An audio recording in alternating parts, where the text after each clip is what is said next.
Hello, I'm Katie. I am the founder of a startup called Cheribim, and we're looking to make relevant tech accessible to historic building contexts. I just want to say quickly, thanks, Chris, for letting me tell everyone how we're thinking about digital twins in that context. You're our second two-time speaker at Oh, really? Sheffield. Oh, wow. Wow, snuck my way in. Okay, so last year we were lucky enough to get awarded a grant by InnovateUK under their Net Zero Heat Rapid Assessment of Building Fabric Performance call. That call is looking to assure retrofit, basically, interventions towards net zero by understanding fabric performance before, during and after interventions. And so one of the things that there were eight projects which were funded, and we're the only ones looking at historic buildings. And one of the things that we wanted to address was the fact that lots of the fabric performance assessments are use massively standardized criteria, which of course isn't applicable in a historic building scenario where nothing is standardized, and in some cases very little is actually known about the fabric. So, as I say, energy performance certificates, this is just an example of Historic England have done research into this to show that the process of assessing fabric in this way significantly underestimates the thermal performance of traditionally constructed buildings, resulting in poorer ratings and kind of proliferating these misunderstandings about how historic buildings perform. So we put in a proposal in partnership with the Diocese of Sheffield, who are the Church of England in South Yorkshire.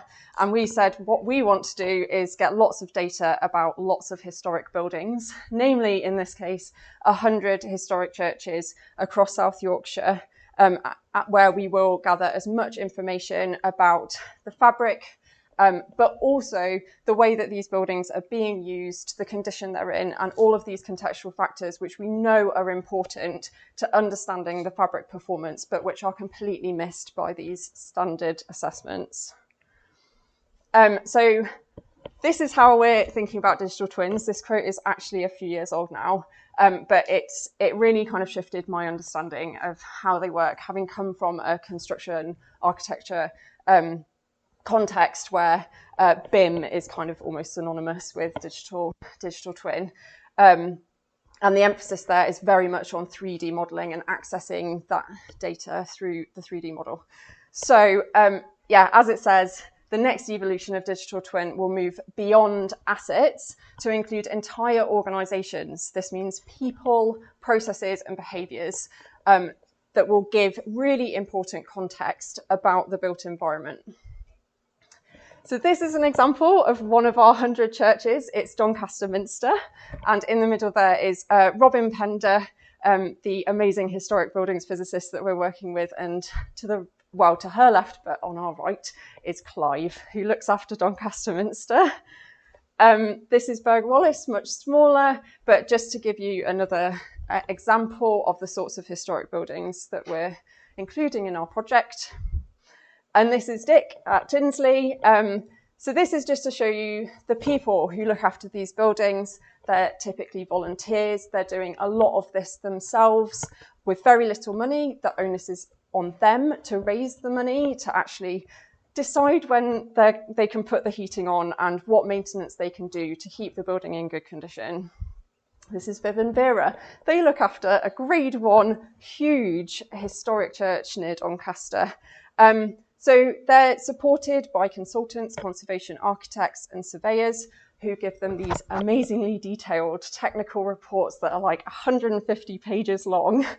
And typically they end up in a room like this, where there's lots of other paper that can stretch back to like 50 years worth of records, 100 years worth of paper-based records, which, of course, lots of it is super relevant, actually, and really important to us understanding what has happened at that building over time. But it is also really overwhelming and not very user-friendly.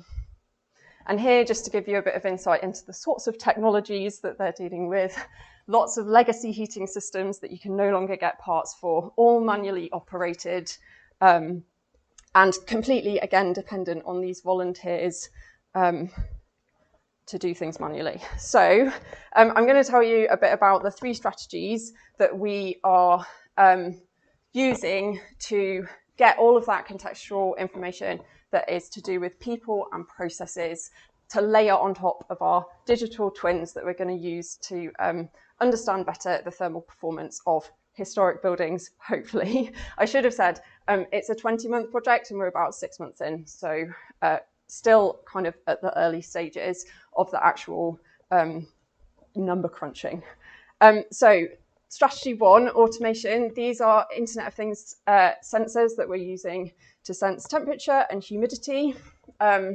We have these placed on the exterior and the interior. And to show you, and they're great in the heritage context because they're completely non-invasive. And importantly, you don't need to go and download the information. They just work for the volunteers and give them all of this rich information about how quickly their buildings are actually heating up, etc. So to give you some examples of the sorts of information that we're getting, these are 4 different churches. And the red line is the internal air temperature. So to just give some examples of what you can then understand just from looking at this.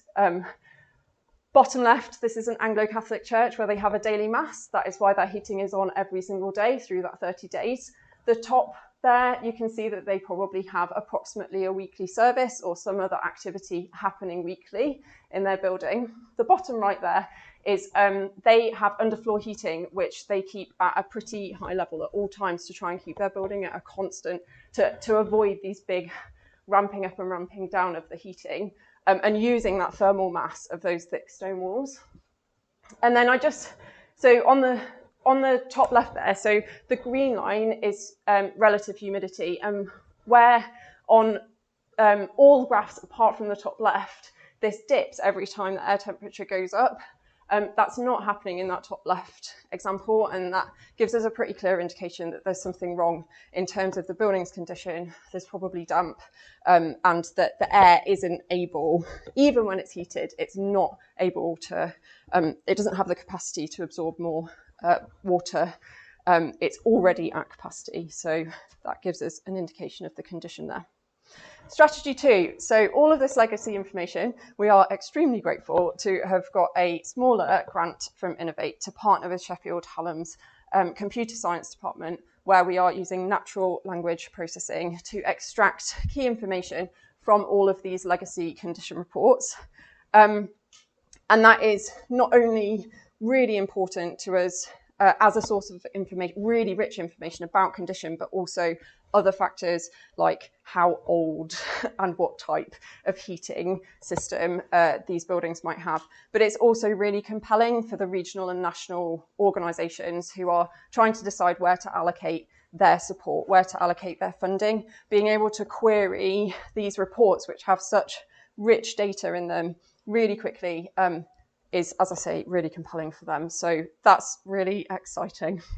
And number 3, this is a photo from a workshop that we did around our theme of historic heat hacks, which basically aims to help people understand what people did before fossil fuels in terms of inhabiting their buildings in ways that didn't use tons of carbon, but actually kept people comfortable, even though they're in drafty old buildings.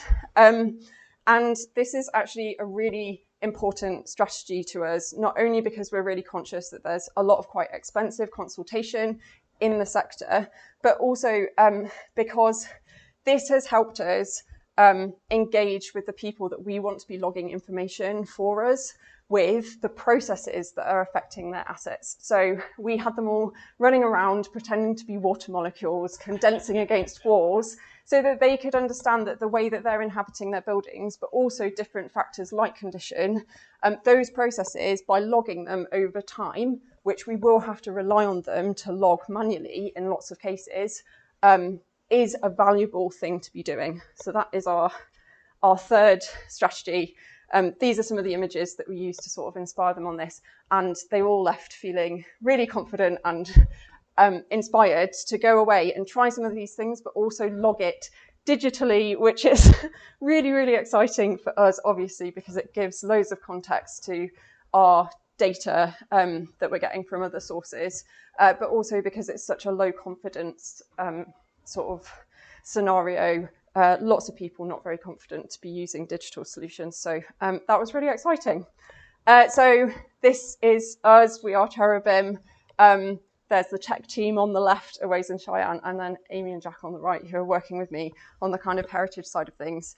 And just to say, my email's at the bottom. Please get in touch if you want to talk about IoT solutions for historic buildings, legacy information that you want to extract information from, or engaging with users to help them understand what processes are valuable in layering onto your digital twins.